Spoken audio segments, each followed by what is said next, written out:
श्री स्वामी समर्थ। चला तर मैत्रिणींनो, आज आपण गुळाची पापडी कशी तयार करायची ते पाहूया। प्रथम आपण इथे घेतलेले आहे 1 वाटी तीळ। याला आपण खमंग भाजून घेऊया। तिळाला असे मंद आचेवर भाजा। गॅस मोठा करू नका, मीडियम स्लो आचेवर तीळ आपले खरपूस भाजले पाहिजे। तुम्ही जर मोठ्या गॅस करून तीळ जर भाजले तर तीळ करपून जाण्याची जास्त शक्यता असते। आपण इथे 1 वाटी तीळ घेतलेले आहे। कढई चांगली गरम झाल्यावर तिळाला आपण चांगले भाजून घेऊया, खरपूस भाजून घ्या आणि तिळाला सतत हलवत राहा। सगळीकडून तीळ सारखे भाजले गेले पाहिजे। आतून पण असे खरपूस भाजले गेले पाहिजे। तिळाचा असा थोडा वास आला, थोडेसे असे भाजलेले दिसले की तीळ पटकन काढून घ्या। बघा, आपले तीळ असे चांगले भाजत आहे।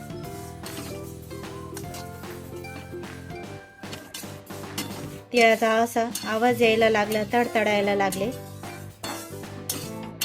की तीळ ताटात काढून घेऊया आपण। बघा, तुम्ही बघू शकता आपले तीळ चांगले भाजले गेले आहे आणि असे थोडे फुगलेले पण दिसत आहे। चला तर आपण काढून ज्या वाटीने तीळ भरून घेतले होते तेच वाटीने आपण त्याच मापात 1 कप वाटी आपण गूळ टाकलेला आहे आणि गूळ असं सतत हलवत राहा। मंद आचेवरच गूळ हलवत राहा, कारण की तुम्ही मोठा गॅस जर केला तर गूळ जळण्याची शक्यता राहते। आणि आपण त्याच्यात 1 चमचा तूप घालूया आणि गूळ सतत हलवत राहा। आपला गूळ चांगला विरघळत आलेला आहे।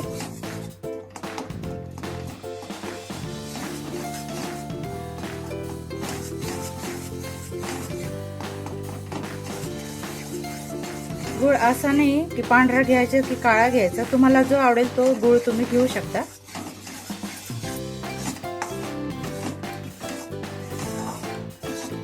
आणि गुळाचा पाक व्हायला जास्त काही टाइम लागत नाही, तर आपल्याला मेहनत घेणं पडते ती फक्त गूळ हलवायची।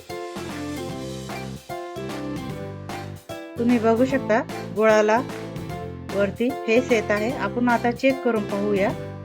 इथे मी एका छोट्या प्लेटीत पाणी घेतलेलं आहे। आपण त्याच्यात 1-2 खडे टाकून पाहूया।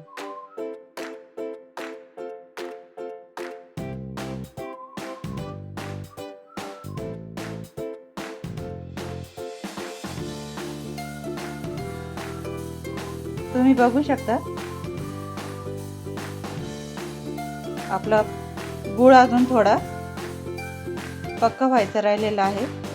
त्याची गोळी अजून लांबत आहे। थोडा अजून आपण गूळ होऊ देऊया।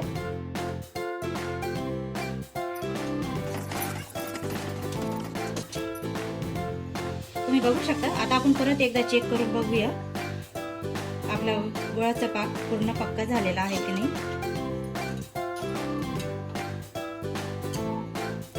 तुम्ही बघू शकता आपला गुळाचा पाक चांगला झालेला आहे। हे बघा, असं खड्यासारखा त्याचा आवाज आला पाहिजे। आता या स्टेजला आपल्याला तीळ टाकायचे आहे।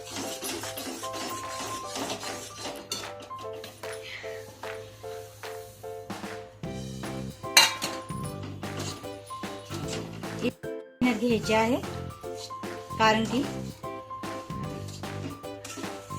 सगळी तीळ चांगली हलवल्या गेली पाहिजे आणि त्याला सगळीकडून पाक लागला गेला पाहिजे।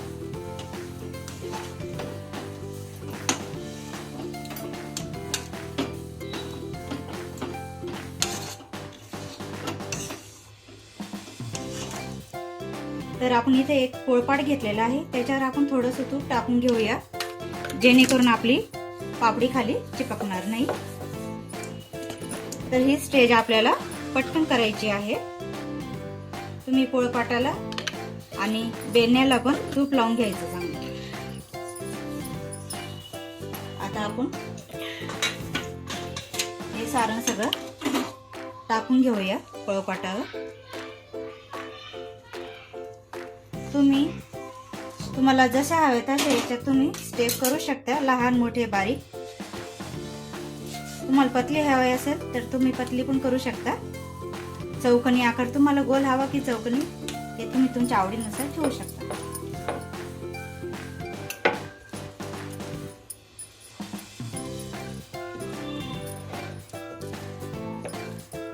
या स्टेजला आपल्याला पटपट हात फिरवायचा आहे, कारण की पापडी जोपर्यंत गरम राहील तोपर्यंतच ती आपल्याला लांबवल्या जाते.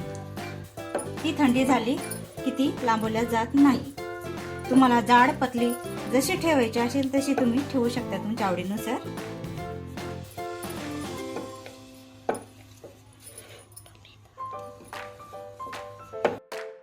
तुम्ही बघू शकता एक साइडने मी इथे पापडी करून घेतलेली आहे आणि जो अर्धा राहिलेला होता आपला भाग त्याचे मी असे छोटे छोटे लाडू करून घेत आहे. तुम्ही तुमच्या आवडीनुसार तुम्हाला पापडी हवी असेल तर पापडी करू शकता आणि हे छोटे छोटे लाडू आपण वाण म्हणून प्रसाद म्हणून वाणाच्या दिवशी वाटू शकतो. जोपर्यंत पाक आपला गरम आहे, तीळ पापडी गरम आहे तोपर्यंत तुम्ही पटपट करून घ्यायची, कारण की एकदा ते जर थंडे झाले तर ते कडक होण्याची शक्यता राहते.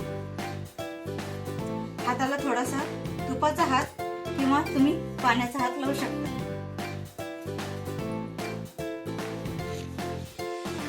तुम्ही बघू शकता आपण हे अर्ध्या पाकाच्या तिळाचे लाडू करून घेतलेले आहे आणि ही पापडी आपली लाटून घेतली ती तुम्ही बघू शकता किती छान तयार झालेली आहे.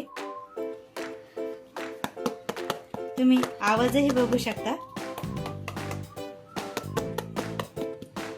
तर मला सांगा माझी तिळाची पापडी आणि लाडू कसे झालेले आहेत.